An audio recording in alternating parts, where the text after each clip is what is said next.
Déjà 7 pays, dont l'Irlande et les Pays-Bas, se sont prononcés pour le boycott de l'Eurovision. Notre avis sur la nouvelle charte graphique. Et enfin, que s'est-il vraiment passé autour de la présence de Céline Dion l'année dernière? Bienvenue dans le 12 minutes, votre nouveau rendez-vous du podcast 12 points, bulletin express d'infos Eurovision sans détour.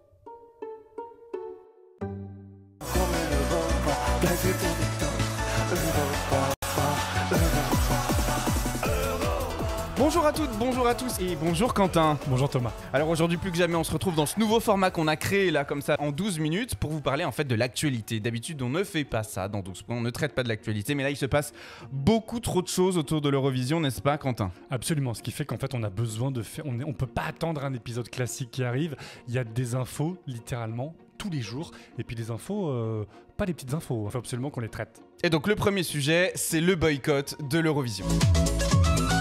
Plusieurs annonces officielles ont été faites par différents pays participants, par différents télédiffuseurs qui participent historiquement à l'Eurovision, déclarant se porter forfait à l'Eurovision 2026 si l'Israël venait à participer au concours.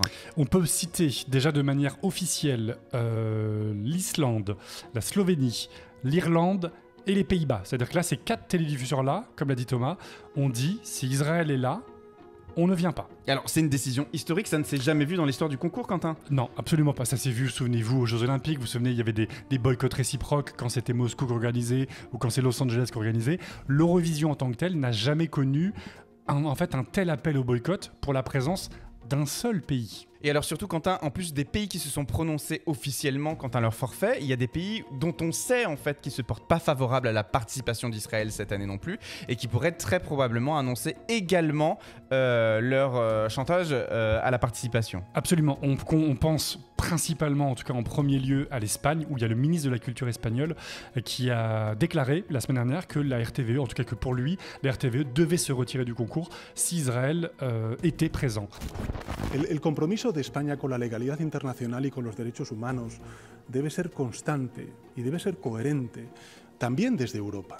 Y por eso creo que nadie se llevó las manos a la cabeza cuando se inició hace 3 años la invasión de Rusia a Ucrania y se le exigió la salida de nada más y nada menos competiciones internacionales y también el no participar, por ejemplo, recientemente lo hemos visto este pasado fin de semana en Eurovisión.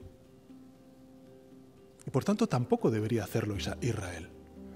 Porque lo que no podemos permitir son dobles estándares tampoco en la cultura. La Belgique et le Portugal, il semble y avoir je dirais plus que des rumeurs, en tout cas des annonces, mais qui ne sont pas des annonces officielles avec un communiqué du télédiffuseur, mais tout semble à penser que d'ici quelques jours, quelques semaines, ils vont faire cette déclaration. Alors on a la Belgique, le Portugal et l'Espagne qui sont les 3 pays qui pourraient se prononcer très rapidement. On a l'Irlande, la Slovénie, l'Islande et les Pays-Bas. Ça fait déjà 7 pays au total qui pourraient déclarer forfait à l'Eurovision pour la participation d'Israël. Alors on se pose nous-mêmes d'ailleurs des questions sur la position de la France qui, des 5 pays du G5, est le plus silencieux. Absolument, puisque l'Allemagne et le Royaume-Uni, eux, ont déclaré quelques semaines après la victoire de l'Autriche, où déjà il y avait des appels au boycott, mais officieux, pour ce concours 2026, ont déclaré que eux, c'était l'inverse. Si Israël était exclu, ils quitteraient l'Eurovision. Donc en fait, on sent qu'il va y avoir une sorte de bataille rangée entre 2 groupes de pays, ceux qui souhaitent quitter l'Eurovision si Israël y est, et ceux qui vont quitter l'Eurovision si Israël est exclu.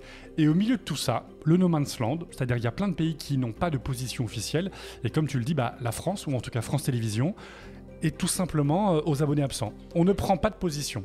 Et alors, si 7 pays quittent l'Eurovision, on a un vrai sujet au niveau du financement. Se pose même la question de savoir si les demi-finales pourraient avoir lieu. Mais en tout cas, on apprend en grande pompe qu'un grand financeur de l'Eurovision, lui, se maintient, malgré la fin du contrat pluriannuel qui a eu lieu l'année dernière. C'est Moroccan Oil.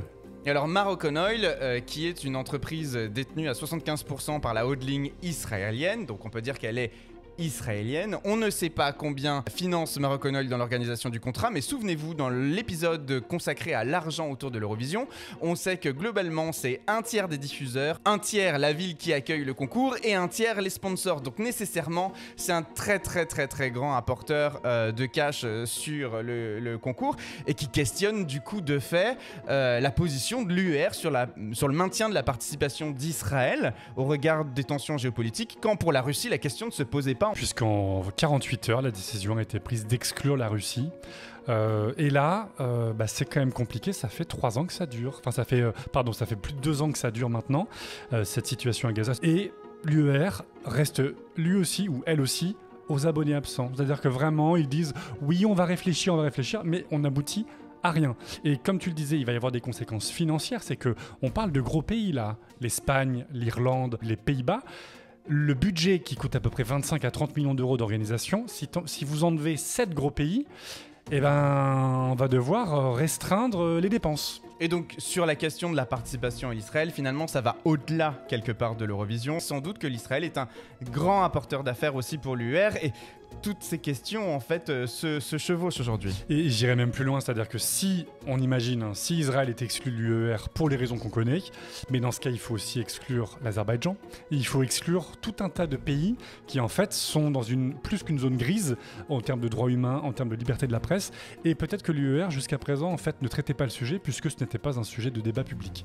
Dorénavant, avec le cas israélien, on va devoir discuter, à savoir quelles sont les valeurs de l'UER, quelles sont les valeurs de l'Eurovision, et est-ce que le télédiffuseur d'un pays dictatorial, l'Azerbaïdjan, peut participer ? Je pense que la réponse serait assez facilement non. Et puis, dernier changement, l'UER a annoncé qu'il était possible pour les télédiffuseurs de se retirer du concours jusqu'à mi-décembre. En fait, parce que mi-décembre, l'UER va se réunir, et c'est là où ils vont décider.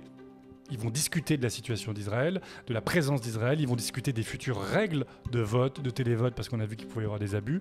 Et en gros, en fonction de ce qui va sortir de cette réunion, si l'UER prend des décisions, on va dire, fortes, par exemple en excluant Israël ou en n'excluant pas Israël, c'est à partir de ce moment-là, donc il va y avoir des informations mi-décembre, en tout cas très tôt en mois de décembre, où c'est là où les pays vont se positionner. Donc en fait, il y a 2 rendez-vous, un le 15 septembre et un autre en décembre qui actera les prises de position. Oui, parce qu'en fait là, ils vont se réunir le 15 septembre. Enfin, ceux qui se réunissent le 15 septembre, c'est les chefs de délégation, c'est pas les télédiffuseurs. Et là, en fait, l'organisateur autrichien va leur annoncer les premiers détails sur l'organisation, comment ça va s'organiser, les délais, comment ça va s'organiser la scène. Peut-être qu'ils vont avoir déjà des informations sur la scène et ça leur permettra de prévoir un petit peu leur performance. Tandis que le 15 décembre, c'est le conseil d'administration de l'Union européenne de radiotélévision, où là, ce sont les télédiffuseurs. Et donc là, c'est là où les choix politiques vont être faits. Oui, mais j'ose imaginer qu'en septembre, là, les chefs de délégation ne vont pas se retrouver en se claquant la bise au regard de la situation. Je pense que ça risque d'être tendu au café d'accueil. Bonne chance à eux. Si vous aimez ce sujet, on va le creuser plus longuement dans un épisode dédié. Crise historique, l'Eurovision au bord de l'implosion. C'est un sujet consacré à tous ces enjeux autour de l'Eurovision et des pays organisateurs et du financement du concours. C'est très bientôt dans 12 points. Deuxième sujet aujourd'hui, c'est cette signature graphique des 70 ans de l'Eurovision, la refonte du logo. C'est laid, c'est ni fait ni à faire. Et notre avis est catégorique, mais est repris par tout le monde, et pas que la fanosphère. Tout le monde s'accorde à dire que cette évolution du logo de la SNCF n'est pas possible. N'est pas possible. Non mais la police de caractère est enfantine, là où on cherche à crédibiliser le concours depuis des années. C'est-à-dire qu'on a l'impression que c'est toute la DA du junior. C'est des couleurs un peu criardes.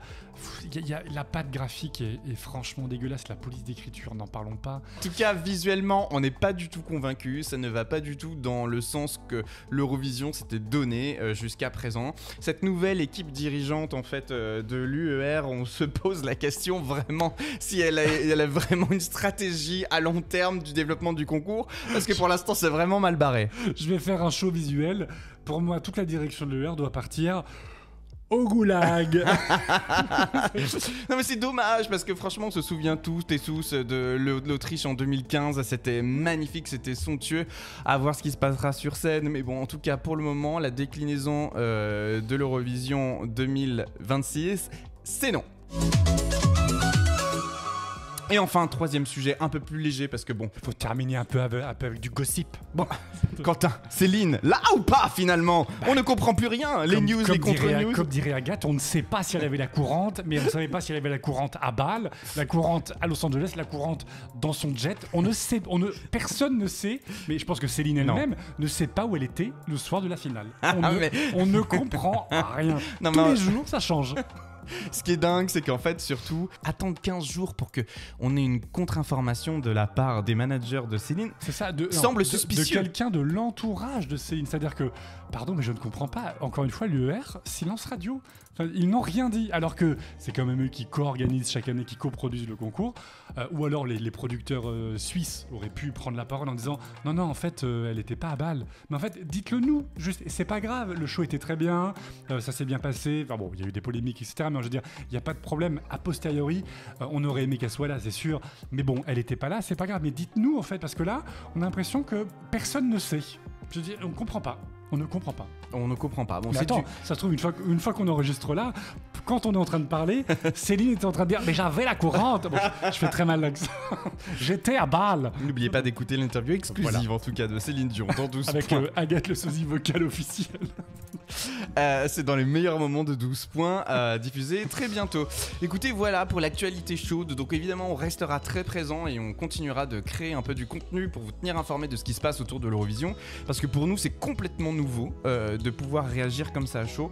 Mais on ne peut pas, surtout quand on se vante d'être un podcast qui va parler des enjeux géopolitiques et de ce qui se passe en termes de stratégie autour du concours et de son développement, faire l'impasse sur cette actualité qui n'a jamais eu de pareil. Et surtout, jamais eu de pareil. et surtout, souvenez-vous, en fait, la saison Eurovision vient à peine de rouvrir. Et d'habitude, il se passe pas grand-chose pendant 3-4 mois. Vraiment, on n'a pas d'infos, on n'a pas de chansons, on n'a rien. Là, on n'a pas tout ça, mais en fait, on a x10 en termes de contenu et en termes d'intensité des informations. C'est pour ça qu'on est obligé de vous tenir au courant.